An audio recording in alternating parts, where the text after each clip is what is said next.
and the All Indiana Podcast Network. This is the News 8 Daily 8 Podcast, a Wish TV News 8 update. Hello, I'm Jeremy Jenkins, and this is your News 8 Daily 8 Podcast for Thursday, August 21st. We begin on the northeast side of Indianapolis, where police say an early morning shooting sent 2 people to the hospital. Officers say the victims showed up at Methodist just after 12:30 this morning. IMPD says the shooting likely happened on Edgemere Court near 42nd and Millersville. Police say one person is stable. They have not released the condition of the other person. We are still working to find out what led to the gunfire. The former superintendent of Indiana State Police, Doug Carter, says he believes Governor Mike Braun's administration stopped a criminal investigation of one of Braun's allies. Carter says the probe into DuBois County Sheriff Tom Kleinhelter took a turn after Braun won the governor's race last year. News 8's government reporter Garrett Berquist reports. This week, the Law Enforcement Training Board voted to have their subcommittee on decertification review Kleinhelter's license. ISP detectives were investigating possible misuse of the jail commissary fund. Carter says things changed after he made a courtesy call to Braun's team. I take no pleasure in this, talking like this. I never in a million years thought I would. Last summer, the State Board of Accounts alerted state police to discrepancies in the DuBois County Jail commissary fund. The SBOA found nearly $17,000 worth of unjustifiable expenses. They included airline tickets to Dubai for Sheriff Tom Kleinhelter and his wife. Then Superintendent Doug Carter says the first detective he assigned to the case did little with it. Carter replaced him with Lieutenant Jeff Herron. Jeff's one of our most seasoned detectives in the entire state, and I think he's probably in the top 5 in our history. He's difficult to manage because he's independent. And he's bullheaded, but there is no way he would ever do what he knows is wrong. Herron seized Kleinhelter's computer and cell phone as part of his investigation. Court documents show Herron obtained receipts which showed Kleinhelter made those purchases.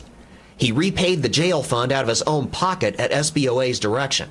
State law requires commissary funds be used for Sheriff's Department purposes. Carter says criminal charges looked likely. Kleinhelter was an early supporter of Mike Braun's campaign for governor. Braun is from DuBois County. So when Braun was elected in November, Carter called his chief of staff, Josh Kelly. It was short, direct, to the point. It was cordial enough. He indicated he was appreciative of me giving him a call, letting him know, and that he would make sure and let the governor-elect know. And the conversation essentially ended. After that phone call is when a lot of this slowed down. Carter retired on January 13th. He says he approached new Superintendent Anthony Scott about the case, but Scott did not want to discuss it or other ongoing cases. Then this spring, Herron called Carter. He called and told me that because it started on my watch, that there were going to be no charges filed against Kleinhelter, according to the special prosecutor, and that he was told by the initial detective to return Kleinhelter's property. How unusual is that step that you just mentioned? I don't ever remember it happening like this in my entire career. Orange County Prosecutor Holly Huddleston was the special prosecutor in the case. On April 6th, after Huddleston decided not to file charges, Kleinhelter wrote on Facebook, "Since the onset of this investigation, I have consistently maintained my innocence, asserting that I have engaged in absolutely no criminal activity. I firmly stand by this position, which is supported by the findings of the special prosecutor." Kleinhelter turned down my request for further comment. Since then, Carter says Herron was subjected to an internal investigation, suspended for 2 days, and reassigned. I believe they tried to silence Jeff Herron. Carter says he never talked to anyone outside of the state police about the investigation, other than the call to Kelly. What do you think caused this sudden shift in how the investigation was being run? I think there's about a 100% probability that there was some level of intervention. I don't know where it was. Logically, it would seem pretty apparent that it was someplace in the orbit of Mike Braun. Carter did not provide any written evidence to support his claim. State police say they sent a probable cause affidavit to Huddleston, who declined to file charges. They referred all further inquiries to her office. Huddleston turned down my request for an on-camera interview. She told me she did not file charges against Kleinhelter because she felt the evidence was not strong enough to support either accusations of a crime or criminal intent. She told me she never heard from any member of the Braun administration about the case. There was never an indication from the prosecutor that this case was unsubstantiated or that it rose to the level of probable cause. Never was there an indication from her. Braun administration officials turned down my request for an on-camera interview. A spokesperson says the special prosecutor has already made it clear that our office had no involvement. It's a sad day when the former state police superintendent resorts to lies in a desperate attempt to smear our brave men and women in blue. None of this lines up to what the ISP should be, and that's what's so disturbing to me. The Law Enforcement Training Board tells me its subcommittee on decertification is now reviewing Kleinhelter's license. The review could take months, so there's no timeline. They say the full board will have final say over whether he keeps his license and therefore his law enforcement authority. I'm Garrett Bergquist for Wish TV and WishTV.com. Governor Braun took 11 flights within 6 months on state police helicopters, costing taxpayers almost $24,000. That's from our news gathering partners over at the Indiana Capitol Chronicle. They received the data after filing a public records request. Those records showed that 8 of those trips ended at Braun's home in Jasper. Earlier this year, the state built a helipad on the property at a cost of more than $1,700. The state told the Capitol Chronicle it would have incurred those costs anyway because the flight hours were necessary to satisfy FAA requirements.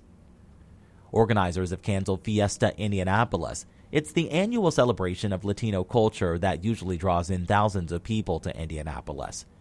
In a statement, the president and CEO said in part, it was due to factors beyond our control and, most importantly, out of deep concern for the safety and well-being of the Hispanic community. The cancellation comes as the Trump administration ramps up immigration enforcement.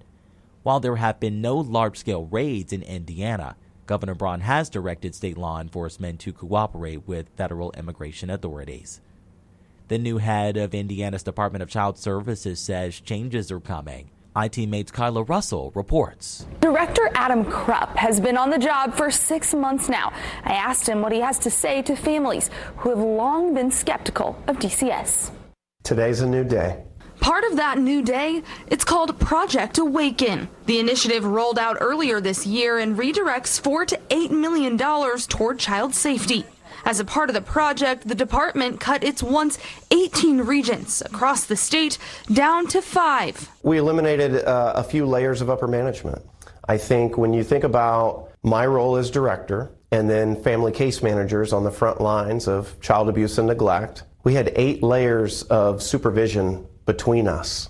And so I wasn't close enough to the front lines. He says case managers will now get more resources. He's visited 60 of the 92 Indiana counties, listening to staff and trying to change the culture of turnover. In 2023, 739 of the department's more than 2,000 case managers left, and the agency then hired 890 caseworkers.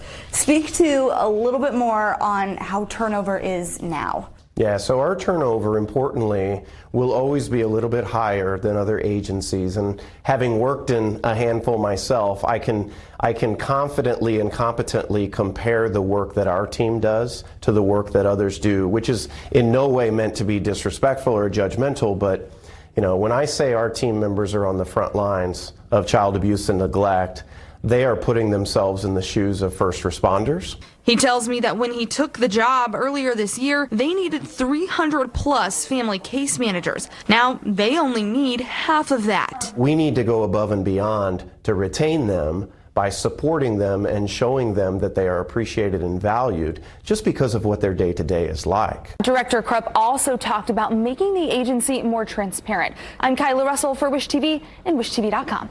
Let's talk sports. Pre-sale tickets are on sale now for WrestlePalooza. It's a brand new WWE event that's coming to Indianapolis.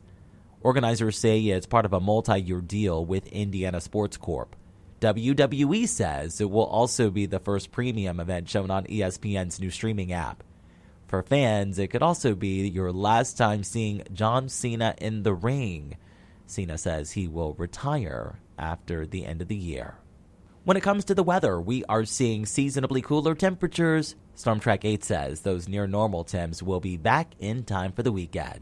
Storm Track 8 meteorologist Tara Hastings has your News 8 Daily 8 forecast. We're at 68 degrees right now. Humidity values have dropped. We're hanging on to mainly cloudy skies, and I think those clouds are going to stick around through much of the day. Northeast winds at 9 miles per hour. We're at 69 in Bloomington, 68 in Lafayette, 64 in Richmond, 68 in Muncie and Fort Wayne, and 70 degrees in Evansville. We do have a little bit of some activity popping up on the radar. Some light drizzle or mist could be possible across parts of central Indiana very early this morning. I think a lot of this really isn't going to amount to much, more of a nuisance than anything. But we were socked in the clouds, low-level cloud cover pretty much all across Muncie, Indianapolis, Bloomington, Terre Haute. North of Lafayette, northwestern sections of Indiana, we've got some sunshine, but that's about it. So we'll hang on to mainly cloudy skies, I think, through much of the day. Eventually, later this evening, those clouds do begin to break up. We're going to look for those temperatures to stay into the 70s today. 78 in Indianapolis, also in Kokomo, lower 80s across parts of southwestern Indiana later on today. Now, the pattern, we have flipped it a little bit on the cooler side. That sunshine and seasonable temperatures do return on Friday, but more fall-like weather heads this way for the end of the weekend and early next week. We will track all of that in my 7-day forecast. To get a peek at Tara's full forecast, just head over to wishtv.com, or you can download the Wish TV Storm Track 8 app. And don't forget to check out our Storm Track 8 weather blogs. This has been your News 8 Daily 8 podcast for Thursday, August 21st. I'm Jeremy Jenkins for Wish TV and wishtv.com. This is the News 8 Daily 8 podcast, a Wish TV News 8 update on demand. For even more, on demand and on the go. Connect with Wish TV on Facebook at wishtv.com and on the free Wish TV mobile app. Thank you for listening.